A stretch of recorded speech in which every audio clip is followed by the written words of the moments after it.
In the good book, referring to the 10 commandments, one of them specifically states, "Thou shalt not steal." Now, Farrell, Yes.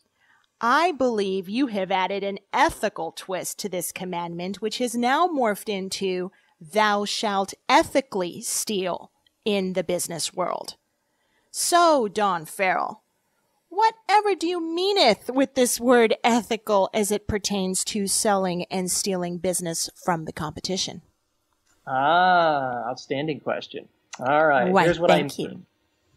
I mean that there are many, many marketplaces, Annie, that do not have enough business for everyone to get their fair share and still do well.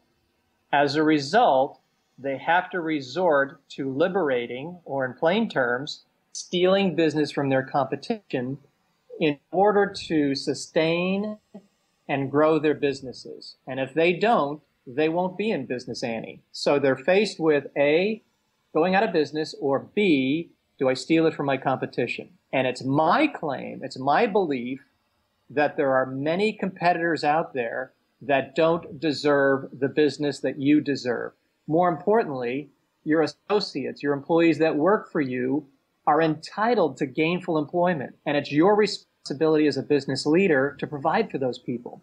And if you don't, their hours get cut, their benefits get cut, they don't get uniform, they don't get the tools and resources they need to excel. So the responsibility is ours as business leaders, as people who are supposed to provide for their employees, to provide for those folks. All right? So when it comes down to A, failing to provide, or B, stealing from undeserving competition so that me and my associates and my family and their families can do well, I know it's all about ethical theft. And again, these competitors don't do things right. They don't create loyal customers. They don't treat their people the way they should, their employees. And we do. And when we do, we are deserving of said business. That's my claim, Annie.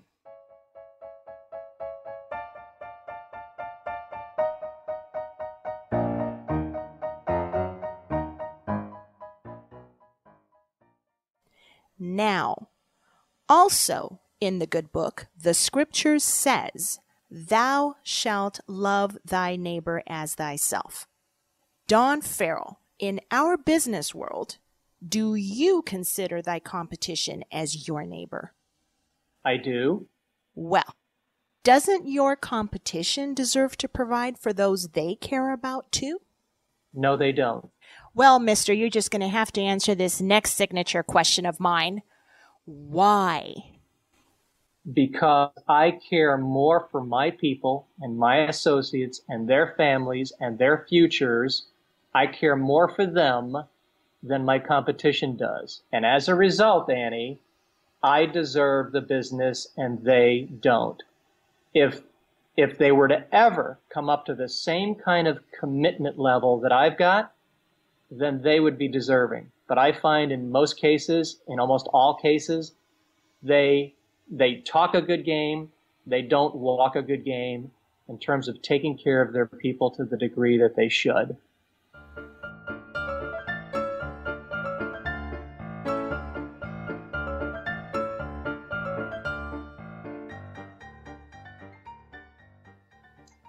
Loyalty is one of the subjects that is near and dear to my heart. And even as late as last week, I'm standing in front of 70 business owners.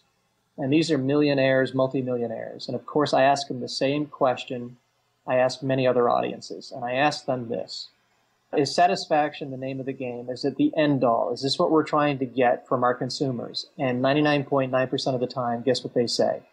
They say yes. And in fact, they're wrong. And to prove that they're wrong, I ask them a follow-up question. I ask them to tell me, how many of you shop at Walmart? And all the hands go up. All right, the people that put your hands up, how many of you also shop at Target? And all their hands go up. And then I ask them one more. Do you shop at Macy's as well? And a fair amount do. So if they're shopping around to competitors like that, then they probably are satisfied. And what they are not is loyal. They're not loyal to one provider. And it's because those businesses have not earned their loyalty. And the definition of loyalty is, number one, it's the only place they'll shop. And number two, they'll tell their friends and family about their operation. That's the definition of loyalty. Now, if loyalty is now the name of the game and that's the end all and that's what we're trying to achieve with our consumers, and it should be, then what about our own employees? What about our associates that work for us and work with us? If we don't have loyalty at the associate level, how can we expect to have loyalty at the consumer level, especially when our associates are expected to deliver that loyalty, all right? So you really have to, in my opinion, you have to achieve loyalty not only at the consumer level, but you certainly have to achieve it at the associate level, probably first and foremost, before you're ever going to have true loyalty in the marketplace.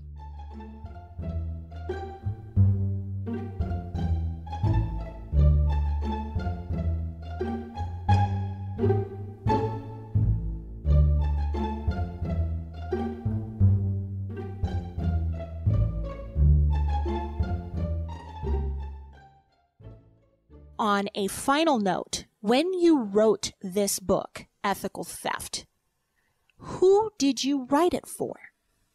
I wrote it for two kinds of individuals. One's the leaders, folks that lead these salespeople, and secondly, the actual salespeople themselves. And I hope it resonates with both, because what I attempted to write here, and hopefully we pulled it off, is a very tactical and practical book where they can learn a lot of different things and apply them immediately, Annie, not next week, not next year, immediately, on the next phone call, on the next sales call. They can apply this stuff right away and start generating return for their investment. That's who I wrote it for. Well, Don Farrell, why hire you? Why hire Fresh Revenues? What makes you so unique apart from all these others and stand apart from everyone else? Going back to those words I just used a little while ago, and that is, I find it hard to believe, Annie, that someone could care more and is willing to do more and is focused on the objective at hand with his client than we are. That's what it comes down to, is how much more can my company exceed expectations? Does my company really walk the talk when it comes to providing loyalty? I mean, that's just not a word. That's not a tattoo. That's not a class. That's reality, man. Is our company doing all those things we need to do to make our clients loyal to us and vice versa? And if we don't, then they shouldn't be my client. They shouldn't be with us. They should go with the competition. Don, where can they find Ethical Theft on your website? Can you give your web address? Sure, I'd be delighted to. Thanks, Annie. It's www.freshrevenues.com. www.freshrevenues.com. And there's a tab there that says books and ebooks, and they can find Ethical Theft and our other book, The Good Book of Business, on there as well. Thank you, Don Farrell, for educating myself and our audience on what ethical means in the world of business and what ethical theft is truly about. And more importantly, thank you for bringing care and bringing heart into the business world, because you explained why you do what you do, why stealing business ethically is not wrong. And that is a very important message that I believe our future generation needs to learn. It's been my pleasure, Annie. Thank you.